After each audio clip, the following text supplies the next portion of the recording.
Numinous Podcast with Carmen Spaniola.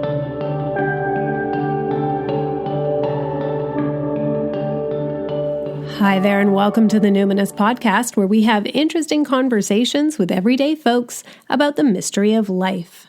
This podcast is a complement to the Numinous School, my online intuition development program for people who want their self-awareness to serve a greater good.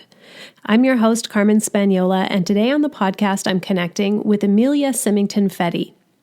Emilia is an award-winning radio host, a storyteller and theater artist, and she has a new audiobook memoir called Trying to Be Good: The Healing Powers of Lying, Cheating, Stealing, and Doing Drugs.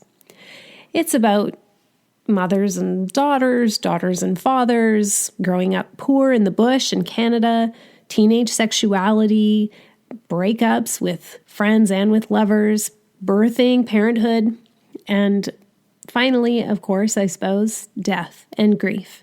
It really is an odyssey, and it really is a very richly produced audio. I must say this, though, trigger warning, content warning, both for this episode and for the book. This episode features explicit language and sexuality. Life is traumatic, and I could totally relate to several chapters in this book, and sometimes I wanted to run, or at the very least, press fast forward. Not the chapters so much about drug use, because that's never been my jam, but the parts about sexual assault and just the challenges of being a young person, for sure. There's good stuff too. There is a somewhat redemptive narrative arc here, but I definitely had some questions for Emilia by the time I got to the end. So, Emilia, what identities do you lead with? From the top of my mind, the words that are coming are rebel, shameless agitator, heartfelt truth seeker. With emphasis and intensity. Yeah. Okay. So with your memoir, it's called Trying to Be Good and the Healing Power of Lying, Cheating, Stealing, and Drugs. It's this podcast memoir about seeking happiness at all costs, a self-help addiction, and when life breaks you for good. Mm-hmm. So I had the pleasure of listening to the 20 chapters while I was traveling, and you're really practicing this extreme vulnerability. Yeah. Or are you? Or is this, I had to wonder, is this another layer of protection where you've just laid out a minefield of vulnerability? And so nobody can really kind of call you on it or question you, because this is very challenging material. And it's, you lived it. Yeah. But I was really struggling with that as a listener, going, wow, this is extremely vulnerable. Or is it? Fascinating question. Amazing question. So first thing is, as a performer, as an artist, I need to be slightly in control to be professional of my story, right? So as I'm speaking, as I'm telling the story, no, I'm not in the middle of the grief.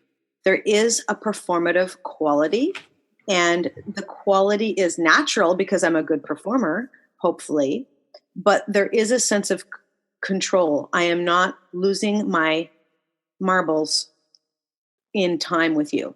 Mm-hmm. I've processed this. I've processed this pain. I've processed this grief. I've processed this ridiculousness. Now, was it hard for me to do? Was it vulnerable? Absolutely.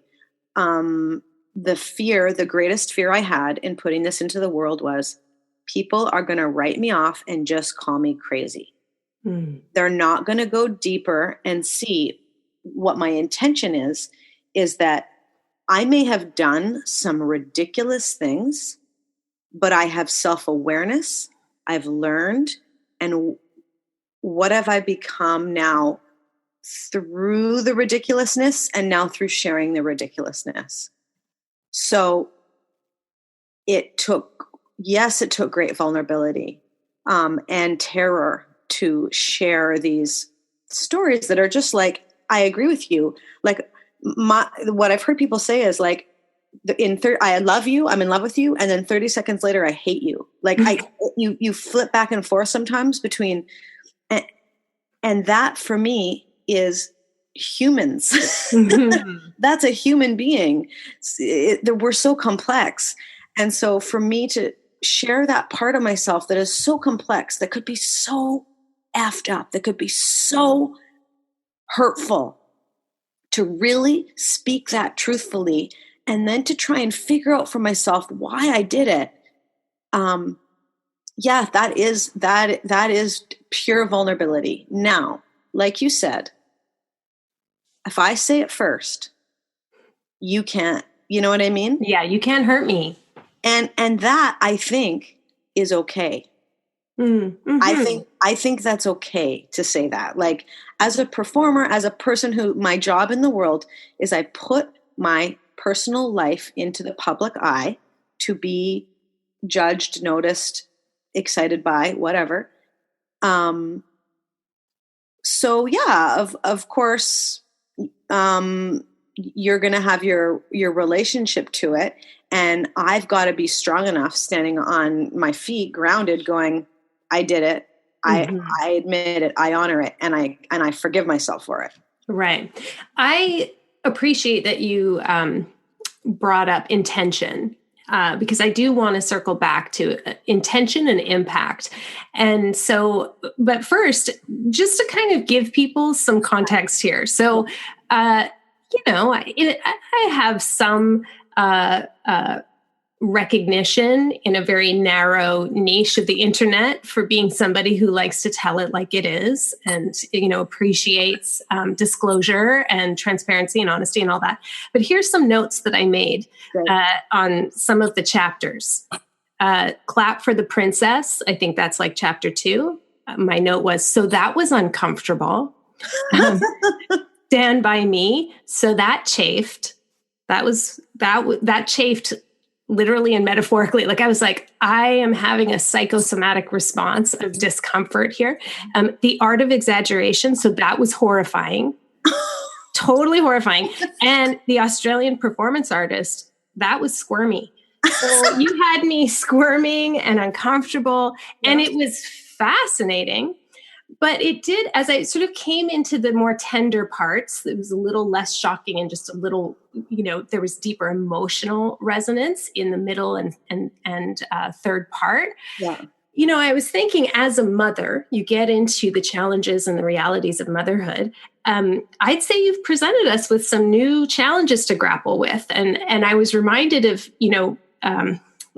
from the time I was about 12, when I would challenge my mother to tell me the truth. I just want you to tell me the truth. And she would do this thing where she'd like sigh and look up at the heavens and say, oh, how much do you burden your child? And then she'd go ahead and burden me, I guess, to find out. And as we discover now, I'm at the age of 42. We've been estranged for about 10 years. I think her judgment was a little off. And so I'm curious, you have children now. Mm-hmm.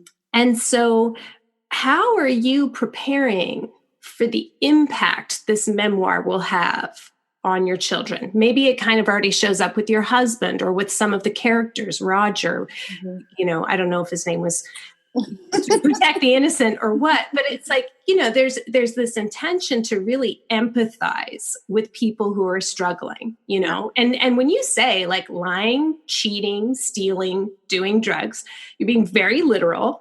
And so it's not just like a sex, drugs, and rock and roll thing. No, and so there's a deep desire clearly to empathize with people who are challenging and struggling in dark places. Mm-hmm. And there's going to be an impact on all of the other characters. We'll talk about your girlfriends later, or maybe now, but how are you managing that right now?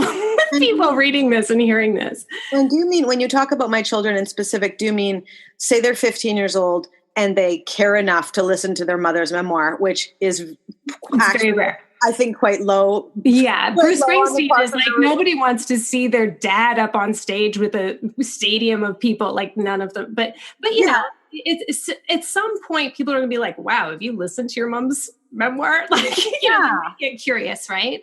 And do you mean the stuff about like how my struggle of learning to be a mom and my discomfort with pregnancy and my discomfort with bonding? Is that what you mean? Sure. Like, what were my some of that. Mm-hmm. Yeah, like the drugs and pregnancy and just like, you know, just the stuff of, you're not just ambivalent when you talk about getting pregnant. Right? I'm in terror and horror, and I, you know, swim with the cosmic dolphins to try and get rid of it. And I do, you know, we bring down the grid. So the psychic consciousness of, you know, like, it's just, are you saying this in a, are you being sincere when you're doing that? Or is there a bit of satire, even as you're saying that to me? It's hard to tell, Emilia. Okay. That's a great question. And this is one of the reasons why I made an audiobook rather than a written book, is I think that breath and truth and pause can share the truth of what I'm actually meaning. Now, I am a satirist at heart. Like, I do believe in, what I do politically is I poke fun at myself and I point at my imperfections, so that the audience can then laugh, be angry, judge me, whatever, and then go home and go, okay, how can I personally relate to that? So that's very clarifying for me, but I'm sorry to cut you off, but you're clarifying my actual question. So that's for the audience. Yes. And yet your children are not your audience. Yes. Your partner is not your audience. Yes. So how do you, as an artist, I guess that's the question, not as a mother, maybe so much, but as an artist, how are you walking that fine line of that impact? Thank you for letting me interrupt. It's such a great and important and necessary question. So from the day that my children have started to ask me about my mother, I have been very candid with them about the pain of losing her. And they since they were babies, they've seen me in bed crying and missing her and grieving her. It's very part of our lives. They say, I miss my Nana Jay. I wish I got to know her. And we all have a little cry about that. That's a common occurrence. Now, for me to then say when they're 14 and they've listened to my memoir or whatever, yeah, that was an example of the grief I was in and the trauma I was in. And I actually want you to know about what was happening when you were in utero, because that could be affecting them subconsciously, psychically. That could have an effect on them. And I want them to know that I know that, and that I'm sorry about that, and that I did my very best with that, and that me speaking about it publicly is to free other women from the shame of that, and that we truly are doing our best, and it may not be perfect, but this might be why you might have a penchant for pills, honey. Or this might be why you feel angry or something, because when you were in mom's tummy, this is what was going on for mom. Like, the most profound grief I've ever felt in my life was happening when you were growing inside me. And let's be honest about that so that we can heal that together. And let me say, I'm sorry. Let me apologize. And own it, you know? And so I feel like for right now, it's to help moms with what I think is, you know, a lot of truth and reality around pregnancy and childbirth, is that it's, you know, hell on earth for a lot of people, but they're not allowed to talk about that. And then for later, it's for my kids it's an apology. It's I was imperfect, but it's also, which is so cool, I turned it into something important. I turned the pain into something useful. And I want you to do that too. I want your life to be following your greatest passion at all costs, even though you're scared it might hurt someone, doing it anyway. That's what I want for you, son. I really appreciate you receiving my question, and I can tell that your answer is sincere. I can hear and sense and just feel that the apology and the sincerity of like, this could actually be impacting you. And so here's the story. It's funny for the audience, but you obviously have a different relationship with your children and your partner where, the mask comes off. And I, as a person who does a lot of work with the epigenetics of trauma, that we can be born into the world kind of feeling like there's a monkey on our back. And I do think there's a lot of children who come in feeling, the sort of echoes, the colors, tones, and textures of sexual trauma and can't always quite figure out what that is. And your book is coming out right in this kind of backlash time from the Me Too movement. I don't know if you could call it a movement, but just the upsurge, the emergence of clarity. And so I have to say that chapter, I guess it was the Stand By Me. Mm-hmm. It was extremely graphic and uncomfortable for me because this was so sort of typical of small town Canada, and probably anywhere in North America. This is just how 14-year-old girls grow up in a patriarchal misogynist culture, and how 14, 15, 25, 30-year-old boys and young men learn how to relate sexually with women. It was so sad to hear you talk with such vivid clarity about the mundaneness of sexual assault and rape. Mm-hmm. So I'm wondering how this all fits. Where are you at with that conversation? Because you open it up and say, so this is what happened. It led me to radical feminism, but I don't know that the line is totally directly drawn, or at least it is. And then you have some pretty challenging experiences, sort of grappling with like, what is my feminism about exactly? And so where are you with that today in terms of owning your story and wanting to empathize, but what do we do with this information? I can tell you exactly where I'm at. My husband and I yesterday had a sex therapist appointment for 3 hours where we were doing some energetic healing around sexual trauma. So I am 40 years old and I am actively trying to heal my body and my psyche from sexual trauma that happened when I was 13 through to 25. Mm-hmm. And here I am with a partner who is willing to go on that journey with me and take responsibility for his sexual trauma and jiggle our bodies and breathe and do this, all the weird stuff that you got to, all that stuff. We're doing it. We're actively healing at age 40 so that we, married couple, can have a fun, light, healing sex life. Mm-hmm. Yeah. Hey, me too. 40, right? 42, 47, right? And doing all the stuff that I'm not even a goddess circles person, but the somatic stuff, I want to chime in only because I want to slow down and just like let people hear that. Yeah, it's ongoing and it involves partnership, but it's like unpacking the misogyny and patriarchy from a marriage is fucking grueling, and it's a daily thing, right? And you need witness from people outside the marriage. So I'm really grateful that you're willing to share with everybody that you're seeing a sex therapist and you're doing all the things. So are we. Yeah. We each have our own therapist that does somatic stuff.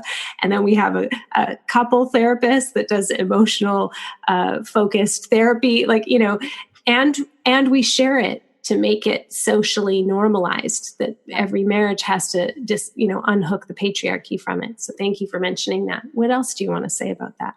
Well, I mean, just to name that, in finding a mate that I feel safe with, that isn't going to leave me because I don't fuck him properly or whatever. Am I allowed to say the F-bomb? Yeah, I was going to say, I just said to my husband 2 months ago, fuck blowjobs and fuck you wanting them, even though I've been fine with them my whole life, right? Right, Just something came up recently where I was like, fuck that. Like, and it'll pass. No, but this will have lots of trigger warnings, but yes, you can swear. Go ahead. Okay. So, what on God's green earth was I even saying? Yeah, I was saying, where are you now? To find someone who's willing to, hold space and be patient and loving and go and take responsibility and go through this with me. It's this patient process of literally relearning about my intuition, what my body is saying, no, yes, being able, how scary is it for me? Okay, I am a radical feminist, highly educated performance artist, okay? I have lain naked on a stage with 400 people gazing over my body. I've done it, right? And yet to tell my partner, could you go a bit slower, is terrifying to me. To just speak, just to say, could we just stop for a minute, is terrifying for me. Now, isn't that fascinating, right? So I'm learning. I feel like I'm a young girl. I feel like I'm 14 again. And I'm now learning how to say what I wish I could have said all back then. And it's, and so the back then, the story I tell, and it's from the chapter Stand By Me, which is because I always wanted a Stand By Me movie for girls. Like, I feel like that's missing from our world, the journey, of that dark quest. And it's visceral and uncomfortable because it's true. And I used language that was very gross and and very 14-year-old. Like, I was like, whoa, nobody's talked like that since I was 14. Right. And like, whoa, did I ever not want to go back there? Yes. And I forgot. And I intentionally used that language because it is so raw and it is so violent. And yet we didn't at the time recognize it as violence. And so it's an example of this. I'm uncomfortable listening to it too. I'm grossed out. I'm like, could you just turn down the volume on that? But for me, that's where that you get the feeling of the violence, because I'm not talking about how he smashed my face or this. I'm not talking about that physical violence, because at the time I didn't know what was happening to me was even violence. I just got sexually assaulted and went to school the next day and was like, hey, dude. And then, exactly. And then next month it was some other dude. Yeah. It's like, you didn't know. Up until I started enjoying sex when I was 25 years old. Ooh, that is really sad. Really, really, really weird. And but not uncommon. It's very ordinary, isn't it? Sad how ordinary it is.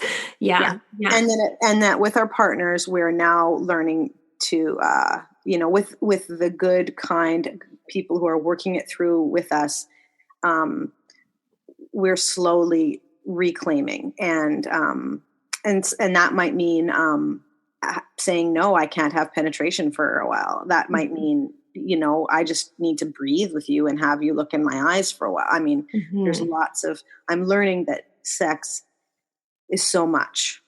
And removing penetration from it really does free me up a lot as well. That's really good to hear. Yeah, we've done a lot of experimentation as well. So I appreciate that really specific message for women who are not feeling like they can ask that or say that. Now, as the story goes on, you do talk a lot about what I would sort of step back and say more clinically or in my therapeutic helper role. I'd say, wow, these are a lot of hyperactivated attachment behaviors on Emilia's part. and I will be honest with you, I was so done with Roger in one chapter, and he kept showing up. Yes, and ultimately to the detriment of your relationships with women. And I was so crushed. Mm-hmm. And I can't remember which friend said this to you, but who was like, you're like the addict and I keep getting you clean and you keep going back and I'm just not doing this anymore. And I just, and I've so identified with her that I felt sad when, you know, you went through your period of going like, that's not what friendship is. And how did they dump me? And I was like, Emilia, you know, friendship is he keeps coming up. Fuck. Get his name out of your mouth. This is where I was coming from the whole time. Yes. And so I'm still left hoping that there's been more reconnection or some healing of that, or that there's been some come around with your circle of female friends. Because ultimately, thank goodness, Roger disappears and you find yourself with a lovely man and a lovely family and somebody who can you can work through this with, and you're telling us about. Please bring me up to speed on what's happening and what you learned or anything that's come around, hopefully that's positive with your female friendships.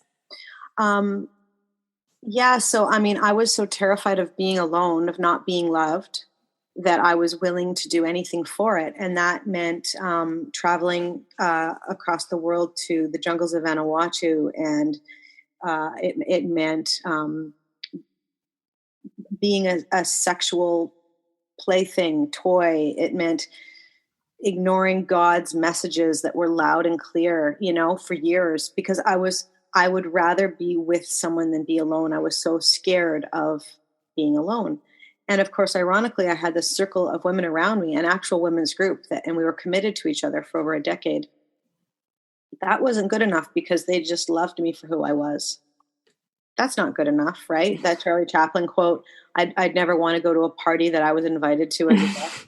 Right? And so these women, the friendships slowly disintegrated because I was choosing this abusive relationship. And they were getting tired of it. They also disintegrated because there's the transition from, you know, maiden into mother. And when the maidens and the mothers sometimes don't match up, they go their separate ways for a while. So a lot of these women in this women's group were having kids and I wasn't. I was living in Vanuatu, or I was, you know, getting demon extractions, or I was trying to find all this meaning and purpose, and they were making a life. So, yeah, there was a division, and with one particular friend, it was a complete breakup, and it shocked me that friendships could end. I didn't know that. So now cut to 15 years later. I might have a little cry about this. That particular woman on my book launch showed up an hour early and helped me set up and cut the pie and served the drinks. And that woman hugged and kissed me and said how proud she was. That woman who worked a 10-hour day and who has, you know, PTSD from stuff showed up and helped me with a celebration of my greatest creation to date. That woman stayed till everyone was gone and helped me pack up the chairs. That relationship is so deep. And what it took was the breath, the letting it go. We're not on the same path right now. We don't get each other right now. I'm a mess right now. You're a mess right now. We're not able. What woman goes to counseling with her friend to try and work it through? That's how committed we were, right? We went to a mediation to try and work through our problems, and we couldn't. We just had to separate. And 15 years later, we have saunas together. I buy her a Christmas present. She comes over when she can. She comes over when she's got the time. Do we see each other very often? No, but our love is so deep and so strong. And now I would say impenetrable. I'm glad you guys both had that. Yeah. It felt important, you know, maybe there's some kind of, I don't know, something that comes after maybe in your book tour, you get to tell that story, because I'm sure there are a lot of women worried, like, what? but it's true. Friendships can fade and be okay. But I just wanted everything to be okay, because I could understand both sides so well. So I'm glad that it's okay. Yeah, and I just want to say one, like my most like, I believe feminist friendship. I believe female friendship is a feminist act, and I believe sticking to it and devoting yourself to it at all costs is a huge like act of resistance. And who is going to get you through your struggles with your partner or your children or your job or your this? It is the women, right? And so for me, I am dedicated to that as a political act and as a way to keep myself on a low dose of meds to keep my sisters close. It's for my own sake, and I also believe it's for the sake of the world. And so another theme in this book is mother love, woman love. The regret I have that I didn't honor my mother the way I should have, that I didn't know until it was too late, the power she held. I'm so sorry about that. And I feel like I never want to do that again to another woman. The most important woman in my life didn't get the gratitude she deserved. And so now I'm going to give it. I'm going to give it all the time as a prayer for her. And that's a political act everybody can participate in, whether you feel political or not, because it's true. It is a radical undoing of patriarchal divisiveness and isolation, right? That hurts everyone. I really would like to parlay this now into what I found actually to be one of the most interesting conversations. Really, for me, it felt like a conversation, was the chapter called Academy of Dreams. And so let's talk about feminist entrepreneurship, spiritual capitalism, spiritual materialism, and personal branding. So this chapter is about you, still in the context of a self-help addiction, trying to grow your career and finding this really lush, slick, upbeat online marketing course for women who, want to make the world a better place with their business, if they're like an online or, I guess, bricks and mortar business. So I'm familiar with some of these kinds of programs, Emilia. I know lots of my listeners and my friends and my colleagues, but my soul circle that I meet with, my group of six of us women, we meet every 2 weeks, and we didn't grow up together. We came together through an online grow your business thing. And none of us finished the course, but we're still friends 4 years later, still meeting every 2 weeks. But we found there were some problems with that model. And especially as a person like myself, who's sort of pretty critical of how we're gonna do this whole late stage capitalism thing well, in terms of grieving it and facing it and dealing with it. I found some problems with the instruction. I'm curious what you came out of it with, how you actually do then grow your brand and your platform, because you are a performer and you write your own material. So you have to have platform, you have to sort of increase your reach or all that stuff. But does your feminist self kind of writhe? Like how are you grappling with this idea of needing to be a public person? You're an actor, so you want the attention, but on the other hand, you're feminist, you're political. You don't want people to have to feel like shit in order to buy your shit. So what do you do? Where are you at with this? Yeah. Oh my goodness. Yeah. It's the bane of my existence. I mean, the longing for every human, correct me if I'm wrong, but is to put your soul out there and then have reciprocation, have it be met and matched. And it would be nice if that was met and matched monetarily. Yeah. So rent can be paid. Now, I have a difference of opinion in what monetary amount is reasonable. I truly believe I really have no interest whatsoever in being incredibly rich. I think it's actually gluttonous, and I don't think it's going to help the planet. I think it's causing damage to the planet. I don't think any of us should be gluttonously rich. I'm open to, like, you know what? I'll throw out a number. $200,000 a year. Perfect. You know what? If for a family, family, if my family could make $200,000 a year and doing what I love, my soul's purpose, holy mother, well, that would rule. Well, like, that would be amazing. That means I could have financial stability in terms of my home. I could never be kicked out of my home. That means I could buy cheese anytime I wanted to buy cheese. That means I could put my kids in hockey if they wanted to do that. And that means that I could go on a vacation with my friends once a year and recharge.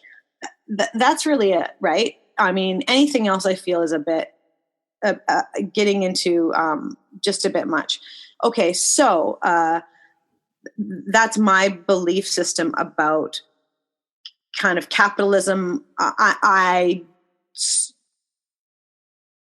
I'm not interested in being enterprise. Okay.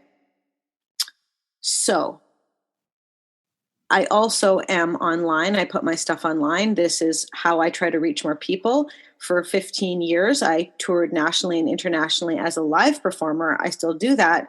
You reach 250 people a night. It's wonderful. But the longing was, I want to get more people faster. I want to connect with more women faster. And so, okay, what do you do about that? How do you do that? So I started taking, of course, all the courses, how to grow your business, webinars, seminars, telesummits, masterminds. I did it all. I spent a ridiculous amount of money. I became actually quite addicted to this search of more, more, more. It's never enough. And I mean, even, for example, at my book launch that was a few days ago, I honestly, my dearest friends in the room, a beautiful celebration. We ate organic, gluten-free, raw, vegan pie. Like, it was amazing. And I actually felt a sensation of lack at the end. I felt a sensation of it wasn't enough. And when I felt that, I went, holy shit. This is the perfect example. Hold this in your heart forever, Emilia. Your entire community gathers to rally, support, and love you, and your feeling is lack. Okay, so the addiction is alive and well. It is strong. And that, to me, is how we can name the addiction, is when the constant feeling inside is that of lack. Okay.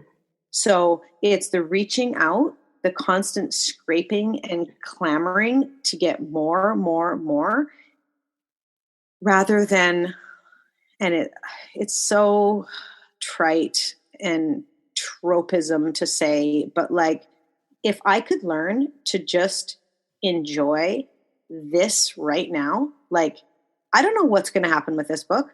I don't know if 100 people are going to buy it. I don't know if I'm going to make my money back. I don't know anything.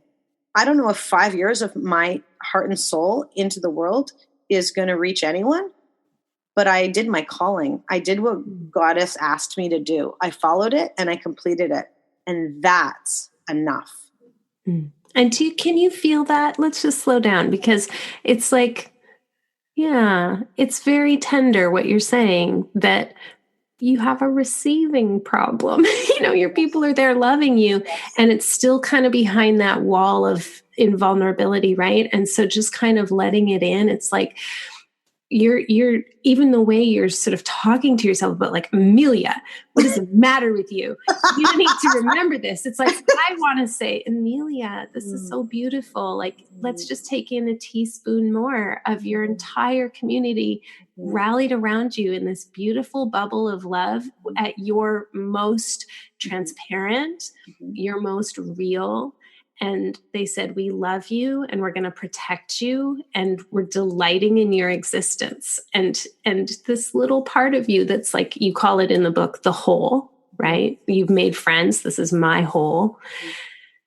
It's like, I want to sort of go back to little Princess Emilia, who was like coming up the stairs and everybody was clapping for the princess. I want that moment to just slow down and have it be enough in that moment. And that to me is the problem with what, returning to your question of spiritual capitalism.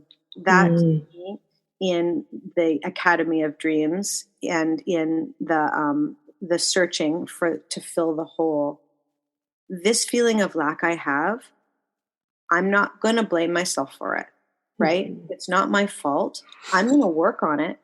I'm going to lie in bed and like breathe the beautiful pink crystal energy. I'm going to do that every day. I'm going to meditate at my altar. I'm going to do what I can. But every single time I click, every single time I try to get more subscribers, I try and reach out and clasp more, I'm feeding the hole. I'm feeding the addiction. And what I feel angry about is that there is a multi-billion-dollar industry that is capitalizing on my longing. And it's your spiritual longing, your longing for belonging. And guess what? The entire system is made on disconnecting you and continuing to make you feel like you're one step behind, one level lower, one door outside the inner circle. And it's fucked up. It's capitalism. You can't marry these two things. That we have a scale problem here. Yeah, it's also it's a patriarchal system that I'm investing in as well. And the only thing, and I have been doing this for 7 years in terms of the blogosphere online thing. I have been making live theater for 20. I have dedicated my life to basically personal storytelling. That's what I do as my act of resistance, right? Telling my own personal imperfections publicly so we can laugh about it and then we can kind of take some of that home or whatever the hell we want to do with it. So the only way I've made money off this is through one-on-one, deep, meaningful relationships. That's the only way. It has never been through a course. It has never been through getting more Instagram followers. It has never been through any of that bullshit that I'm on the toilet trying to friend people, hoping they friend me back. Right. Stressed out to the max, blah, blah, blah. No. Do you want to know how it happens? My friend says, oh my God, I listened to your book. I think it's amazing. I happen to have a friend that works at Audible. He's an editor. I'm going to get him to put it on staff picks. You know what I mean? That. It's the direct love. It's women supporting each other, going, I believe in you and I want to help you. That's the only way I've ever made a cent. And so how do we do it well? Who does it well? This is like, go ahead and shout out personally if you want, but the people like, so I'm so with you.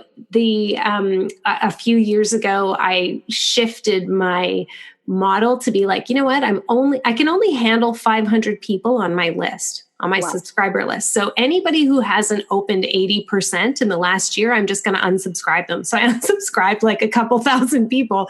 And that's what I do now is like, it's a really good purge, but also it means that this is kind of the scale energetically of magic I can handle with the internet. And then I do the podcast, which is one-way broadcasting. I don't take comments. I don't do all that kind of stuff. It's like, I want people to feel like a fly on the wall and feel less alone. But if you want to be in relationship with me, then like we're in relationship and we keep it pretty tight, right? So I've been working in the last little while with like, if I were bringing in an attachment theory perspective to my marketing, how would things change? And it does take quite a long time to get sincerely into that, but we're still seekers, right? And so I find it harder and harder to find people that I fucking care about. Like, I'm just like, yeah, no, you're doing great shit, but like, I don't want to be friends, and I don't want to be a snob, but it's like, I don't want your stuff and I'm not that interested. And it's beyond my scale. Right. But we're still seekers. We still want to find people that are part of our clinical alliance, part of our spiritual alliance, part of our people, right? Fellowship. So is there anyone that you know of out there who's like kind of doing it well? Or like, how do you discern, okay, this person is more of a spiritual capitalist and this person I actually trust with my soul? Okay. Like, what do you notice? What are some business tips we can give to folks here? I mean, honestly, it's the people that have been doing it for 40 or 50 years and have never quit. Elders, who are continuously studying, who marry art and science, who marry the practice and education of, breath work and, energetic systems, and also neurology, the pop culture world of, wear pink, I don't know, whatever. It's right. that. It's the people who have the really old, shitty websites that don't give the care to get them updated because they don't have the time, because they're too busy working on their own practice. There's few of these people. There's not many of them. One of them, her name is Minka DeVoe. She is kind of master in female sexual energy. She's a woman who lives in Vancouver, who does no self-promotion, anything. And she's a world-renowned master teacher that I happen to come across, that I happen to really appreciate and learn from. She also keeps her costs very reasonable. That's another clue for me. Reasonable charging. You can go to a sex therapist, for example, for probably $500 an hour. Or you go to Minka and she's like, gives you 2 hours instead of the hour, she said, and it's 120. It's like, she's just doing it because she feels called to do it and the bills are being paid and she wants to be of service. These are all notes and highlights to me of that she's in full and deep integrity with her training. And that's what I look forward to being, also when you're being sought out rather than you're seeking. Like a teacher, I think a really strong teacher I would be attracted to isn't going to be selling the shit out of themselves online very often. Like they're like, my students will come to me. Like the yoga teachers that I've studied with, like they have no online presence. Like they're just really damn good at it because they've practiced their whole lives. This is what I hope to be in terms of a performer or an artist or a storyteller. That's the longing, right? Now, the struggle is that in this online entrepreneurial world, you do have to find a way to play the game with integrity. You have to correct me if I'm wrong, but I went to your website and it was beautiful. And I've seen people post Instagram pictures of your workbook and it's beautiful. And that kind of aesthetic is attracting me. It attracts me. You have never reached out to me, right? You've never reached out to me. I found you. I was pulled to you through you sitting, doing your thing, what works for you. I got pulled into you. That's awesome. That's what I want. That's what I think is sexy and powerful. That's who I want to learn from, right? When I'm sucked into your vortex of power. I'm sucked into your small and delicious life where you like talking about your flowers. Yeah, I'm with you though. I'm the same. Like I'm very wary of approach behaviors, and that's my own recovering avoidant sort of person, but I'm I've done it. Don't get me wrong. I've been to the women's networking things. I've done lots of talking on stage, all of that. What I've realized is, the best thing is when somebody says, "Hey, will you give a talk at this conference?" And only if I can talk about whatever I want and for as long as I want. And then I come up with some kind of spoken essay, and I get to bring out a piece of my body of work. And it's taken several years. You can't do it in 8 weeks in an online course. You can't bring forth a body of work that your partner has to fucking heal through, and you have to work out, well, how does this apply in my parenting? And do I really want to work with these? Or how do I want to work? You can't work that out in public without saying, actually, this is messy. I'm not really sure, it's subject to change, and go out and make these big promises. I also love what you said about pricing, right? That's a really tricky thing. But when I see, one of the litmus tests for me is like, I don't really want to, I'm not going to charge more than my teacher. Yeah. What the hell? So I kind of look at what my mentor charges, and I'm like, I'm going to come in right under there. I pay, to have her as a clinical supervisor. So I feel like, okay, well, that costs me some money, but I'm not going to charge more than my teacher. Yeah. And so I want to give a shout out to also Judy G, who was one of my early intuition teachers. Nobody in North America has ever heard about her. She does like breath work integration stuff, a lot of kind of tantric things. But honestly, she is just a kind of a badass woman of a certain age, Australian, who's lived in France for 40 years and is just doing her thing. And she makes me like, it's like, wow, I cannot wait to be a crone. I've been gunning for 50 since I was 30. And so, shout out to all those people working away, and the bills are being paid. That's important, because there's going to be a bunch of people who are like, yeah, but if she gives all that money, or all that time, she's not charging what she's worth, and yada, yada, yada. Right. But again, like, let's unpack the capitalism in that and the patriarchy in that. Cause it's like, no, of course we need to pay our bills. Mm-hmm. We need to be able to have equal access to economic leverage, of course, but let's be realistic, people. Come on. Like, this hyper luxurious spiritual service and treatment shit is just the worst kind of capitalist blah. Yeah, for me, it's a life practice. My art making, my gift to the world is my life practice. And it shows up in the work I make for people. It shows up in when I sweep the floor. It shows up in trying to be kind to my husband. It's my life work, and all I can ask for and hope for, what I long for, is reciprocation in that. The universe going, good job, Em. You're on the right track. I like what you're doing. So here's some feedback that's reciprocal, that keeps your energy flowing, right? Like, just keep the energy flowing so I can feel good about, like, I'm on the right path. I'm doing the right thing. I'm getting some thumbs up from, some people, some energies. I'm getting some thumbs up. Mm-hmm, mm-hmm. And that's all I can ask for. And sometimes I don't get the thumbs up, and I got to keep trucking along.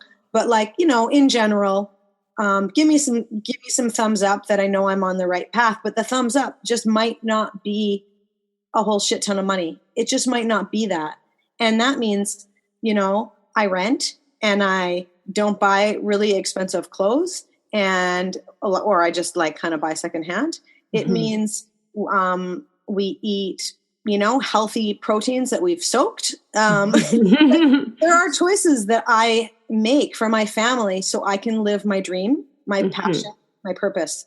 My family, we have all decided that living your passion and purpose is the most important, brings me and my family the greatest, peace of mind and feeling excellent about ourselves. And there is sacrifice there. We don't eat big dinners out. We're not big drinkers. I don't drink at all. Like, I don't live an exorbitant lifestyle. But guess what? I go to work every day and it feels so damn useful. Mm-hmm. And meaningful work is actually one of the most important health outcome indicators. Like for depression, for, how are we going to cope with this, the collective dilemmas we have as a culture? One of them is actually making sure people have meaningful work. Yeah. And so being able to fully express that way. So here's a question then, as we're sort of starting to wrap up. What do you hope for your memoir, Trying to Be Good? As you bless this into the world, how would you like this to unfold? Or, maybe you're just releasing it, but like, what's next then? I love talking really bravely and candidly about my dreams. It terrifies me. I would love this to reach women. I would love women, the women that have connected with me so far about it, just say, "Oh, me too, me too, me too." That was my story. I felt you. I hated you. I loved you. I felt you. Thank you. So that feminist connection, that feminist act of reaching other women, as many as possible from everywhere as possible. I have a dream that Stand By Me becomes a movie. I have a dream that there is a movie made one day about 6 girls on the railroad tracks that are innocent before the male gaze, before they cared, loving each other, playing, smoking, drinking slushes, kicking the stones down the tracks, talking about life. And then the fallout of that, and when the innocence is broken. And that to me is a story that has not been told. I want that story told. Me too. Yeah. This is the new Me Too. I want that story told. Yeah. And then I also, so the story ends with me in just a moment of being present. Just a moment. I can feel it all. I can hold the death of my mother and the birth of my son. And I'm not high. I'm not stoned. I'm present. I'm not online trying to find some course on how to grieve properly. I'm just present in my body and I'm feeling my feelings. My goal was, by the time I turned 40, was to be able to feel my feelings without pushing them down, crunching them away, setting them aside. So there's this brief moment where I get that. I feel it all. And I would like, if there is momentum and excitement and interest and passion, and if it is in the zeitgeist, well, then what happens next? The next book about the fallout of having to learn to feel your feelings. I know. I love that. I don't even know who I am anymore. I'm like so loving now that I'm feeling all my feelings. Right? So let's talk then about, here's my last question, because anybody who listens to this show is like, oh, good. Now that she's feeling all her feelings, we want to hear, how do you now express and manage and cope with feelings like grief and rage? I go into my bedroom and I light a candle, and I have a duvet that my best friend gave me. She just got in remission from breast cancer this year, and it was the duvet that she healed under, and she gave it to me. And I wrapped myself up in the duvet, and I put a stone on my chest that my mother gave me, and I cocoon, and I'm in the darkness, and I feel. And I just breathe and I try and open my chest, and I'm alone. And that for me is the key. I'm alone in it, with it. And I call in, as my 4-year-old son says, Mother God. I call in Mother God and I say, please help me feel these feelings and get through these feelings and be able to get up in 15 minutes so I can make dinner. And I, with the stone on my chest and the duvet around me and the light and the request of Mother God, the deep breath comes and the tension and the anxiety, just tiny, tiny, tiny bits of it, just filter down low enough so I'm not at the extreme terror zone where I want to fall down. And then it turns into a little bit of comfort. The sensation turns into a bit of warmth. And then it becomes very hard to get out of bed. You go from like that hyper aroused, like, and then like, bam, hypo aroused. I'm rest and repair. I'm just going to sleep for 100 years. Yes. Yeah. That sounds a lot like the recovery process, right? Like so you're perfectly describing this is a process.